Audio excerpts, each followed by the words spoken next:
आज का जो टॉपिक है वो है प्रेगाबेलिन मेडिसिन। क्या इसके यूजेस होते हैं या फिर क्या इसके साइड इफ़ेक्ट्स हैं और क्या प्रिकॉशंस का हमको ध्यान रखना चाहिए मेडिसिन लेने से पहले, तो उसके ऊपर हम डिस्कशन करेंगे। सबसे पहले प्रेगाबेलिन मेडिसिन क्या है।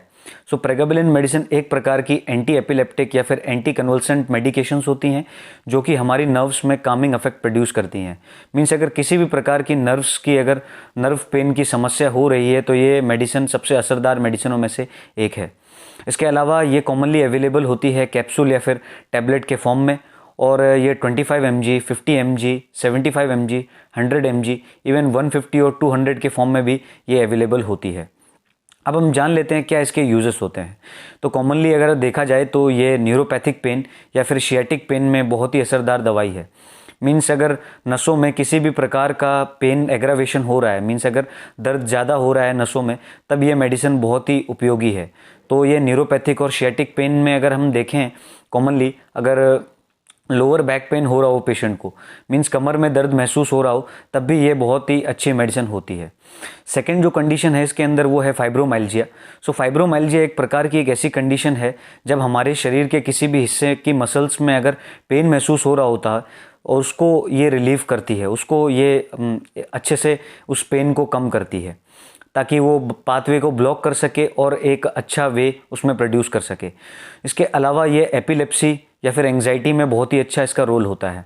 जब भी पेशेंट को मिर्गी आती है तो उसमें जो उसके सीजर्स शरीर में आ रहे होते हैं तो उन इम्पल्स को ये कंट्रोल करता है, उन इम्पल्स को ये इनिबिशन करता है, तो जिसके कारण जो पेशेंट होता है वो इस मेडिसिन से उसको रिलीफ हो जाता है। और एंग्जाइटी डिसऑर्डर इसके अंदर होता ही है।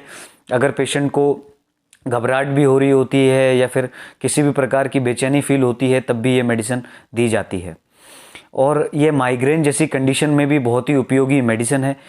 माइग्रेन के अलावा अगर किसी भी प्रकार का पेन हो जो कि डायबिटीज़ के कारण हो गया हो, मींस डायबिटिक न्यूरोपैथी के कारण या फिर हर्पीज ज़ॉइस्टर के कारण, और या कोई इंजरी भी हो जाती है, तब भी ये मेडिसिन काफ़ी असरदार होता है। इसके अलावा जो कंडीशन है वो है रेस्टलेस लेग सिंड्रोम।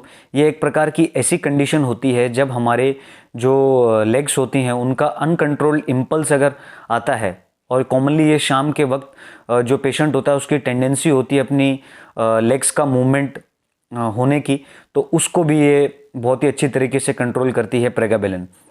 इसके अलावा ये हमेशा देखा जाता है कि इचिंग के केसों में या फिर क्रोनिक कफ, लंबे समय तक खांसी आ रही हो पेशेंट को, तब भी ये मेडिसिन बहुत ही उपयोगी होती है। अब हम जान लेते हैं क्या इसके साइड इफ़ेक्ट्स होते हैं। तो साइड इफ़ेक्ट्स में कॉमनली अगर हम किसी भी प्रकार की दवाई खाते हैं तो उसमें ज़्यादातर साइड इफ़ेक्ट देखने को मिलते हैं, लेकिन इसका जो साइड इफ़ेक्ट है वो है dry mouth. Dry mouth means अगर गला बार बार सूख रहा है, और ये कॉमनली अगर आप फ्लूइड नहीं लेते हो, दवाई के साथ एक्सेसिव न्यूट्रिशियस डाइट नहीं लेते हो, तब ये कॉमनली देखने को मिलता है। इसके अलावा अगर हम देखें तो ब्लड विजन मीन्स धुंधला धुंधला पेशेंट को दिखाई देता है, एकदम क्लियर उसको दिखाई नहीं देता है। डिजीनेस भी रहती है और ड्राउजीनेस मीन्स चक्कर वगैरह भी आते हैं और पेशेंट को अनइजीनेस महसूस होती है। उसके अलावा कॉन्स्टिपेशन भी हो सकता है, और कॉन्स्टिपेशन इस चीज़ पर भी डिपेंड करता है कि वो कितनी ग्रीन वेजिटेबल्स खा रहा है, दवाई लेने के साथ साथ में किस प्रकार के जूसेस ले रहा है, वो उस पर भी डिपेंड करता है। और कन्फ्यूजन भी पेशेंट को महसूस होती है। और उसके अलावा भी ये जो साइड इफ़ेक्ट्स होते हैं ये पेशेंट की खुद पे डिपेंड करते हैं कि उसका क्या कॉन्स्टिट्यूशन है बॉडी का, तो उस पे डिपेंड करते हैं ये साइड इफ़ेक्ट्स। अब हम जानते हैं कि क्या कुछ प्रिकॉशंस का ध्यान रखना चाहिए।